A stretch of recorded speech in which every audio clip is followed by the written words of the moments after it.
आज से 2-3 दशक पहले वो हजारों लोग नहीं थे जो लड़ रहे थे। पुराने लोगों से किस्सा पूछे तो पता चलता है कि कोई बिरला बोला करता था कि गांव में खटिया अगर है तो उस पर सब क्यों नहीं बैठेंगे। कोई बहुत हिम्मत करके बोलना शुरू करता था कि इंसान तुम भी हो, इंसान हम भी हैं, लेकिन तुम्हारे दरवाजे से अगर कोई जाए तो चप्पल क्यों उतारना पड़ता था। कोई बहुत मुश्किल में बहुत विरोध की हिम्मत रख करके कोई ये सवाल पूछ बैठा होगा कि अगर ये गांव सबका है, खेत खलिहान सबके हैं, ये नदी नाले पर्वत पहाड़ जंगल सबके हैं, तो फिर ये सबका बराबर का बंटवारा क्यों नहीं है, इस पर मुट्ठी भर लोगों का कब्जा क्यों है और बाकी लोग गुलाम क्यों बनाए बैठे हैं। ये लड़ाई कोई लड़ा है, तब जाकर के आज हम जैसे लोगों को यहां तक आने का मौका मिला। और बिहार के इस इलाके के लोगों, आपको हमसे बेहतर पता होगा, अगर वो लड़ाई हमारी पिछली पीढ़ी के लोग न लड़े होते तो आज हम यहां नहीं खड़े होते। और मैं तो उत्तर प्रदेश का रहने वाला हूं।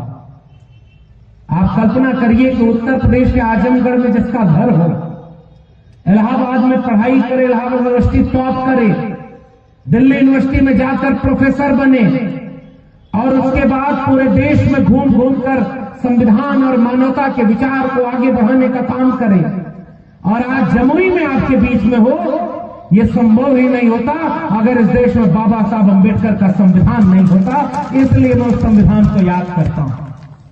संविधान नहीं होता तो जैसे हमारे पुरखे आजमगढ़ के किसी खेत खलिहान में गाय भैंस चरा रहे होते, खेती किसानी का काम कर रहे होते, अहीर का बच्चा भैंस चराना छोड़कर देश चलाने की बात करे, यह संभव ही नहीं था अगर इस देश में संविधान न होता। उसी संविधान पर खतरा है। मैं जानता हूं कि ये आयोजन करने में कितना मुश्किल होती है। एक एक रुपया आज के समय जुटाना, एक एक लोगों को सूचना पहुंचाना, उनसे अपील करना कि आप छुट्टी का दिन हमने चुना है, आप अपना काम छोड़कर इस कार्यक्रम में आइएगा, एक एक व्यक्ति को बुलाना, और आप जैसे लोग जो अपने जीवन का दिनचर्या का सबसे जरूरी काम छोड़कर 3-4 घंटे इस कार्यक्रम के लिए देने आए हैं, तो इसके पीछे तो कोई तो मकसद होगा कि जो लोग समझते हैं कि संविधान पर परिचर्चा जरूरी है। वरना आजकल जिसको नौकरी मिल गई वो नौकरी बचाने में और अपने परिवार को बहुत आगे बढ़ाने में मशगूल हो चुका है। अधिकांश लोग ऐसे ही हैं। क्या 90% आबादी के लोग डॉक्टर, इंजीनियर, प्रोफेसर नहीं बने? क्या बने हैं? इतने तो जरूर बने हैं कि इस इलाके में अगर कार्यक्रम कर दो तो यहां हजारों लोगों की संख्या खड़ी हो जाती, बढ़िया टेंट लगता, माइक लगता, खाने पीने का भी इंतजाम होता, लोगों को गांव से ले आने का भी इंतजाम होता। लेकिन वो लोग, उनको पता ही नहीं कि इस तरह के आयोजन कैसे छोटी सी आयोजन समिति बड़ी मुश्किल से कर पाती है, और वो इस समय अपने परिवार के साथ छुट्टी बिता रहे हैं। तो मैं बाहर के लोगों की आलोचना करूं इससे पहले थोड़ी अपनी आलोचना तो बनती है। हमारे लोग इतने सक्षम तो हैं कि आज इस पूरे सभागार को, इस पूरे मैदान को भर देते हैं, और इतने लोग जागरूक हैं भी, लेकिन उनको पता ही नहीं है कि आज वक्त की जरूरत क्या है। ये तो मैं फिर से कहता हूं कि ये आयोजन समिति को धन्यवाद दीजिए। इतनी विपरीत परिस्थितियों में भी संविधान पर चर्चा आयोजित कर ले गए और आपके बीच में ये मौका दे गए कि अब इस क्रांति के लौ को गांव गांव पहुंचाना हमारी और आपकी जिम्मेदारी है। लेकिन फिर मैं सोचता हूं कि हर दौर में यही रहा है। क्या जब भारत अंग्रेजों से लड़ाई लड़ रहा था तो पूरा भारत आंदोलन कर रहा था सड़क पे? क्या इतिहास तो आप भी जानते हैं, नहीं था ना। कुछ लोग पता ही नहीं था कि भारत गुलाम है, क्योंकि वो पहले से गुलाम चले आ रहे थे। कभी किसी राजा के गुलाम रहे, कभी किसी सामंत के गुलाम रहे, कभी ताकतवर लोगों के गुलाम रहे, बाद में अंग्रेजों के गुलाम रहे। उन्हें पता ही नहीं कि गुलामी और आजादी का मकसद क्या होता है। और जो लोग थोड़े समझते थे, उनमें से बहुत बड़ी आबादी उन लोगों की भी थी जो अंग्रेजों के साथ खड़े हो गए थे। कि हमको माफ कर दीजिए, हम पेंशन लेंगे और आपका साथ देंगे ताकि भारत को गुलामी से आजादी की लड़ाई नहीं होती है। और अगर आप समझ जाओ कि वो अंग्रेजों का साथ देने वाले कौन थे, तो ये बताने की जरूरत नहीं है। माफी मांगा करते थे जो, वो अंग्रेजों के सामने झुक गए, और आज वही आज इस देश को सर्टिफिकेट बांटते हैं कि कौन देश विरोधी है और कौन देशभक्त है। इतना विपरीत वक्त आ गया है हमारे लिए। और बहुत सारे लोगों को पता ही नहीं था, फिर भी कोई शहीद आजम भगत सिंह था, 23 साल की उम्र में फांसी के तख्ते को चूम गया कि ये गुलाम मुल्क है, मैं जीना तो चाहता हूं लेकिन गुलामों वाली जिंदगी नहीं जीना चाहता, इसलिए मैं कुर्बानी देता हूं ताकि माएं अपने बच्चों को भगत सिंह बनाने का ख्वाब देखा करेंगी, मेरे लहू का एक एक कतरा इंकलाब लाएगा और ये मुल्क अपनी आजादी की लड़ाई लड़ेगा। और 23 साल की उम्र में एक नौजवान फांसी के तख्ते को चूम गया। सुखदेव राजगुरु चूम गया फांसी के तख्ते को। कोई राम प्रसाद बिस्मिल लड़ रहा था तो कोई अशफाक उल्लाह खां लड़ रहा था, लेकिन उस दौर में कोई मस्जिद के नीचे से मंदिर नहीं खोज रहा था। सब मिल करके भारत को अंग्रेजों से गुलामी की आजादी की लड़ाई लड़ रहे। और आज मैं सोचता हूं कि जितने लोग कुर्बानी दे गए, आज के भारत को अगर कहीं होंगे अगर, तो देखकर क्या सोचते होंगे कि हम इस भारत के लिए कुर्बानी दे गए जिसका सबसे बड़ा काम यह हो गया है कि हर मस्जिद के नीचे से मंदिर खोजो, 5 साल का 500 साल का बदला लो, मस्जिद को मंदिर से लड़ा दो, हिंदू को मुसलमान से लड़ा दो, जातियों में बटे हुए लोगों को गुलाम बनाओ ताकि 82 करोड़ लोगों को 5 किलो अनाज भी सरकार दे, तब उनका पेट भरे, और चंद मुट्ठी भर लोगों को पूरा देश बांट दो और बेच करके उनको अमीर बना दो, और ऐसे गुलाम भारत को बनाने के लिए कुर्बानी क्यों? और ये सवाल हमको और आपको पूछना होगा। इसी देश के लिए कुर्बानी दी थी उन्होंने, और इसी देश के लिए गुलामी से लड़ाई की आजादी लड़ी गई, और तब भारत में संविधान बना। 1949 75 साल पूरे हो गए। 25 नवंबर 1949 को बाबा साहब डॉक्टर अंबेडकर का आखिरी भाषण है संविधान सभा का, और 26 नवंबर 1949 को यह संविधान इस देश को सौंप दिया। इस देश ने उसे अंगीकृत, अधिनियमित और आत्मार्पित कर लिया कि अब जो नया भारत हम बनाएंगे उसमें जाति के नाम पर जो गैर बराबरी है उसको खत्म करेंगे, मजहब के नाम पर जो फसाद का माहौल है इसको मिटाएंगे। इसलिए इस देश के प्रियम्बल में संविधान के लिखा है कि हम एक सेकुलर डेमोक्रेटिक स्टेट बनाएंगे, और सारे अनुच्छेद में ये बात लिखी हुई है। एक वादा किया गया भारत के संविधान के द्वारा कि नया भारत जो बनेगा समानता और न्याय का बनेगा, गैर बराबरी मिटाएंगे, बराबरी का भारत बनाएंगे। जो कल गुलाम थे उनको आजादी का एहसास कराएंगे, और लोकतंत्र से देश चलेगा, जनता का, जनता के लिए, जनता पर शासन। और वो वादा था भारत का संविधान कि यकीन करो इस संविधान पर, ये तुम्हारे हक और अधिकार को दिलाएगा, तुम्हारे खिलाफ जो अन्याय होगा उससे तुम्हें बचाएगा, और जो हजारों साल की गैर बराबरी है उसको मिटाकर तुमको एक बराबर का नया भारत देगा कि सब मिलकर मोहब्बत और प्यार से रहेंगे। और उस संविधान की किताब में एक वादा जो किया, 75 साल पूरा हो गया। जमुई के लोगों, इस कार्यक्रम में क्या ये मौका नहीं है कि उस वादे को ये मूल्यांकन करें कि वादा पूरा हुआ कि नहीं हुआ? यही तो इस परिचर्चा का मकसद है। संविधान का मतलब क्या? मैं इसे आसान भाषा में गांव कस्बे के लोगों में आपसे कहना चाहता हूं।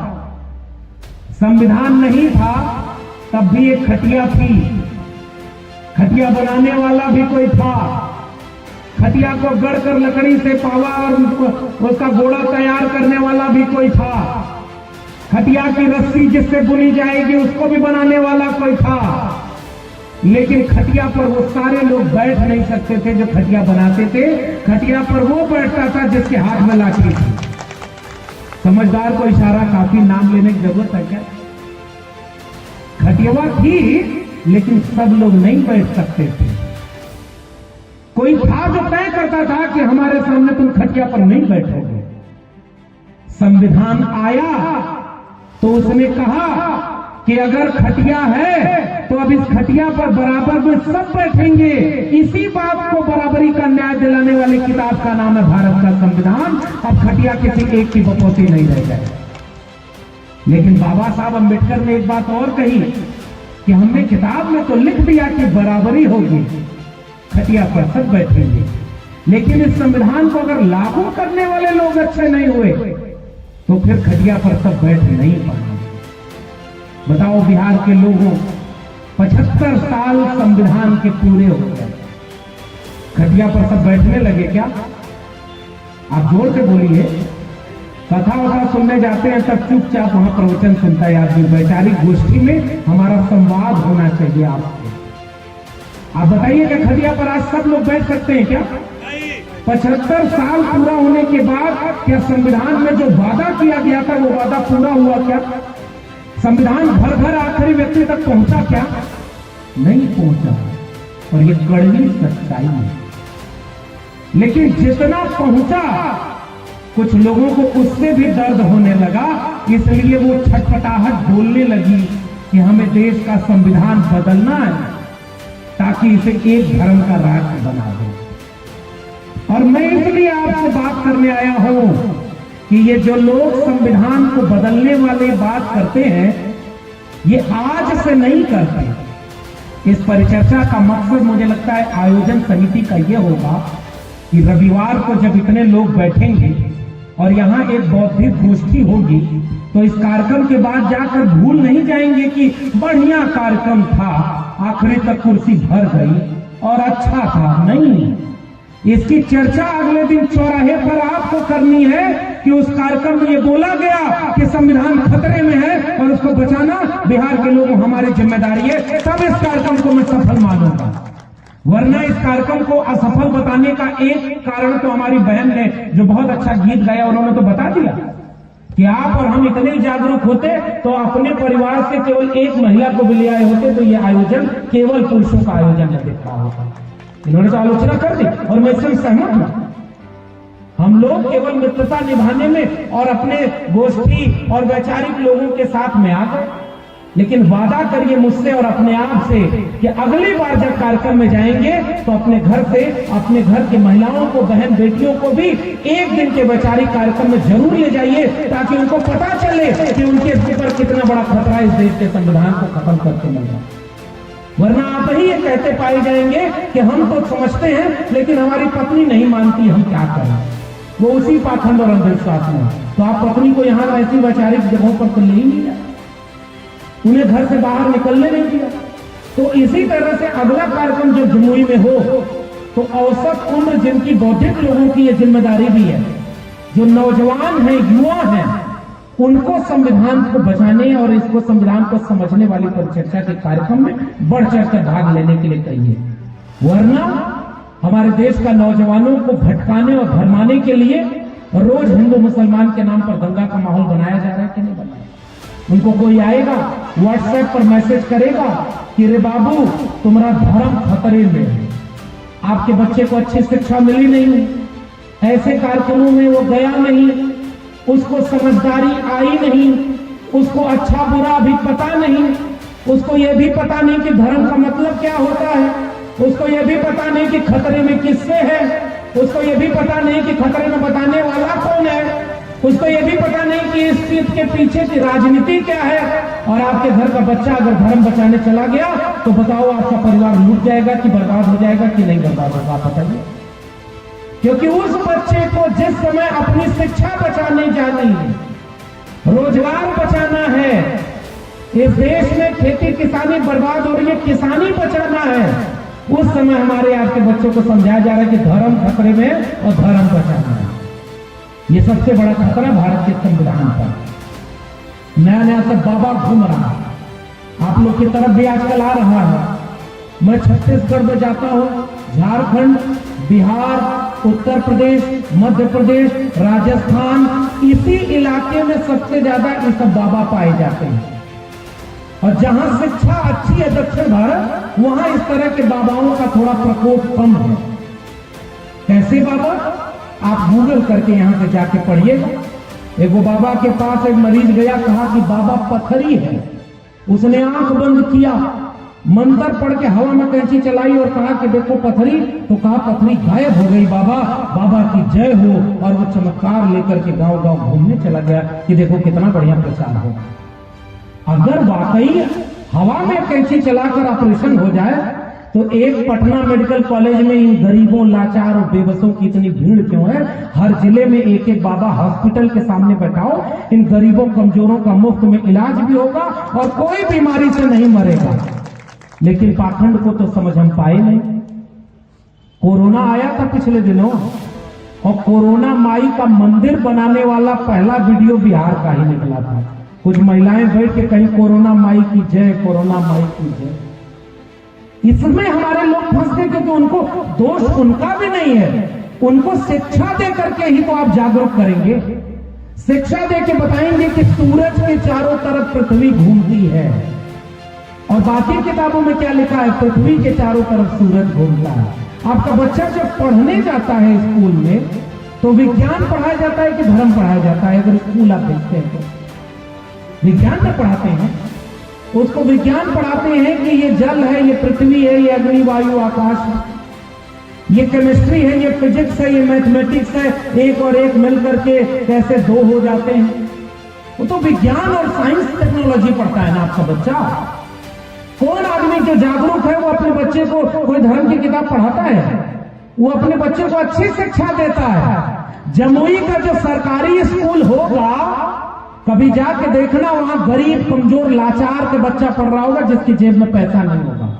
और जिसके जेब में पैसा होगा उसका बच्चा यहां से लेकर पटना और दिल्ली तक किसी अच्छे स्कूल में पढ़ाई कर रहा होगा। तो वो अपने बच्चे के लिए सोचेगा कि हमारा बेटा डीएम बने, हमारी बिटिया एसपी बने, हमारा जज बने, हमारा ब्यूरोक्रेट बने, हमारा इंजीनियर, डॉक्टर बन जाए। कोई धर्म बचाने के लिए अपना बच्चा यहाँ नहीं कुर्बान कर रहा, जिसकी जेब में पैसा है और जिसकी चेतना है। गरीब, कमजोर को बताते हो कि धर्म खतरे में है, न उसे शिक्षा मिली, न उसे रोजगार मिला, और धर्म बचाने का वो माहौल बना दिया कि वही गरीब, कमजोर जाकर के धर्म की लड़ाई लड़ रहा। गलत कह रहा हूं कि सही कह रहा हूं? मेरे उत्तर प्रदेश में एक मुख्यमंत्री हैं, अब उनके बारे में कुछ ज्यादा कहूंगा तो दो चार मुकदमा कर देंगे, इसलिए आजकल बोलना भी ठीक नहीं। संविधान के बनाने वाले बाबा साहब अंबेडकर के ऊपर देश के गृह मंत्री बयान देते हैं, अंबेडकर अंबेडकर अंबेडकर फैशन हो गया। कभी आप तक मैं कुछ सवाल आपसे पूछ रहा हूं, इसको गांव गांव पहुंचाइएगा। जिस सावरकर की पूजा करते एक वाक्य कभी गृह मंत्री अमित शाह ने या नरेंद्र मोदी ने ऐसा बोला है क्या? आप जरा आप विश्वास से बताइए मुझको। कोई एक बयान लिखिए जिसमें सावरकर सावरकर सावरकर बोला क्या? वो सम्मान से नाम लेते हैं। जिस सावरकर ने अपनी किताब में अपना टाइटल खुद ही वीर लगाया, उसको बहुत सम्मान से सदन में खड़े होकर कहते हैं कि वो महान थे। गोडसे का नाम ऐसे लेते हैं क्या? एडगवार और गोलवलकर का नाम ऐसे लेते हैं? अंबेडकर का नाम ऐसे लेते हैं कि अंबेडकर अंबेडकर अंबेडकर फैशन हो गया। फैशन नहीं, इस देश के करोड़ों लोगों के लिए अंबेडकर एक पैशन है, जिन्होंने इस देश के गरीबों, कमजोरों को आजादी दी, हक और अधिकार से लड़ने की हिम्मत दी है। इसलिए अंबेडकर हमारे लिए पैशन का नाम है, फैशन का नाम नहीं है। और उनके लिए क्या बोल रहे हैं कि इतना नाम अगर भगवान का लिए होते तो सातों जन्म के लिए स्वर्ग मिल जाता। अब सवाल नंबर 1, आप तो बहुत लेते हैं भगवान का नाम, स्वर्ग मिला? अरे बोलिए, पूछेंगे कि नहीं पूछेंगे? दूसरे को कोई अगर बता रहा है तो इसका मतलब उनको मिल गया होगा। मिला? कोई आदमी ऐसा मिला जिसको आज तक आपने कहा हो कि मिल गया स्वर्ग? तो आप बाबा साहब के बारे में ये बात क्यों बोल रहे हैं? ये सवाल पूछना होगा ना। आपको सातों जन्म का नहीं मिला, एको जन्म का नहीं मिला, तो अंबेडकर के चाहने वालों को एक बात कहना है, इस देश में जब अंबेडकर का संविधान नहीं था, खटिया पर बैठने का हक जिसको नहीं था, उसको अंबेडकर के संविधान ने खटिया का हक दिया है। इसलिए भगवान से बढ़कर उनके लिए बाबा साहब अंबेडकर हैं, क्योंकि भगवान के नाम पर तो आपने जाति देखकर बांट दिया था। बताओ, गलत कह रहा हूं कि सही? मंदिर में घुस नहीं सकते थे? बोलो जोर से आप। क्या मंदिर का दरवाजा सबके लिए खुला था? तो फिर भगवान सबका अगर था तो भगवान ने इन जालिमों को ये क्यों नहीं बताया कि ये मेरे बनाए हुए बच्चे हैं, इनको तुम जातियों में बांटकर अछूत मत बनाओ, ये भी मेरे बच्चे हैं, और उनको अधिकार क्यों नहीं मिला? गले में मटका, पीठ पर झाड़ू, क्यों नहीं भगवान बोले? मैं तो एक सवाल पूछता हूं। इसलिए नायक मानते हैं लोग अंबेडकर को अपना, क्योंकि अंबेडकर ने कहा कि गले में मटका इंसान के नहीं लगाया जाएगा, सब बराबर रहेंगे और देश चलेगा तो भारत के संविधान से चलेगा। इसलिए हमारे नायक डॉक्टर अंबेडकर